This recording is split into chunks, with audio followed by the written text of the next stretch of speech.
We're going to look at the armbar from mount. Very common situation, especially for self-defense, is we managed to take the fight to the ground.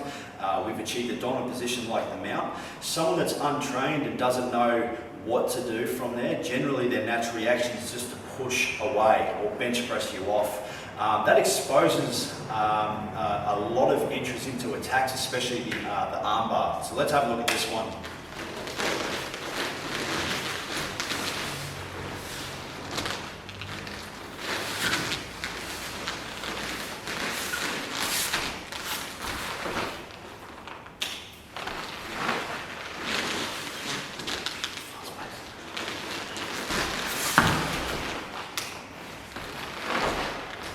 Okay, so there was two different ways that I just executed the armbar. One way was just the technical setup, and then the other way was done as the fast armbar. I'm going to show both. So I'm in the mount position. I've achieved mount. I'm going to connect my body with my opponent and apply hip pressure. Okay, he doesn't know anything about grappling. Okay, so he's just going to try and bench press you off. Okay, so as he pushes up on my chest, there's a lot of things I can do, but one of them obviously from here is the transition to the armbar is the process of me getting my near arm on his chest, my other arm. So if I'm attacking Ant's right arm, my right hand's going to be on his chest, my arm that's going to be attacked, his arm that's going to be attacked, this one is going to be the one that windscreen wipers over. If I attack the other way, so just think of it this way, as he pushes up, just bring your hands on the chest temporarily. If I'm attacking this arm is going to windscreen wiper over the top. If we want to be a little bit more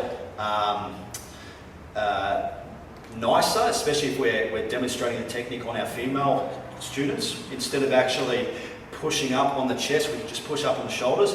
I can do the same thing. I don't necessarily have to put my hands on my training partner's chest. I can use a modified grip where I bring my hand on the inside of the armpit and my other arm here. Okay, so that's another thing that we can do as well. So our attacker pushes up, my hand is going to come onto the chest. My other arm is going to come over the top, like I'm doing CPR. From here, I'm going to put all my body weight onto my opponent. Now what I'm going to do is I'm going to slide my knee nice and tight next to my opponent's ear. So I put all my body weight, I lean, and I slide my knee up towards my opponent's ear. From here, you'll notice too, I've turned my body at a 90-degree angle. So I'm here, I have my hips in nice and tight next to my opponent's shoulder, and I have good hip pressure. Now from here, what I like to do is I like to circle this leg behind. This is what we call technical mount or S mount. So you'll notice here, I've got my body positioned in an S, okay? It's a great position to be in, especially it's very uncomfortable. Not only do I have arm bars from here, but I also have arm locks from here as well. And obviously we can talk about down the track variations of arm locks. So once I'm in this position here, I achieve technical mount or S mount, I hug Ant's arm to my chest. Now from here, I'm going to lean my body weight towards his feet. That enables me to whip my leg around and place it next to his ear. So I'm here, I lean my body weight over this way. Now look at this, my weight becomes weightless on this side and all my weight is on this hip.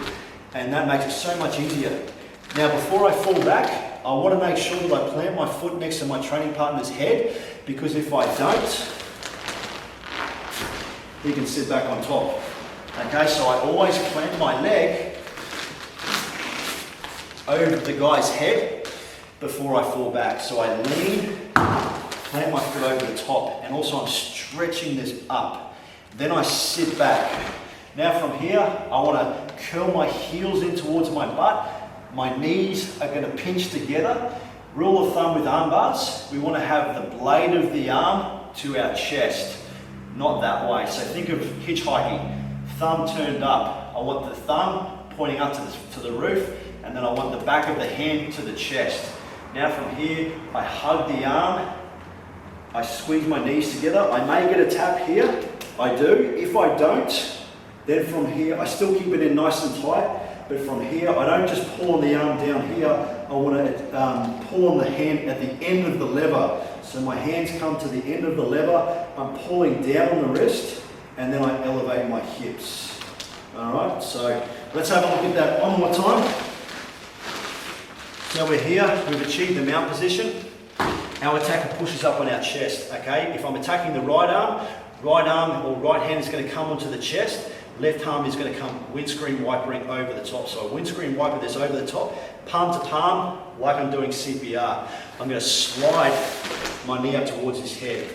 My leg is going to swing around and I'm going to achieve S mount. I lean my body weight this way and that enables me to whip my leg over. I want to make sure I throw my leg over his head before I fall back. Once I manage to get to this position here, my knees are pinching together. I'm curling everything in nice and tight. Now I can start to draw the attention to his hand, and I'm very carefully, I'm just going to pull back on the arm. I may get the tap, I do. If I don't, I pull down on the end of the lever and I elevate my hips. All right. How it's done quickly. So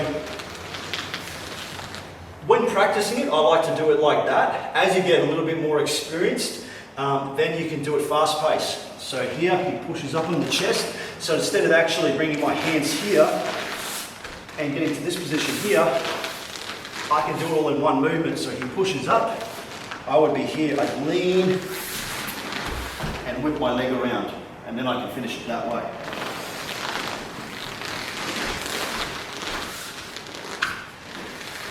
Armbar for a mount.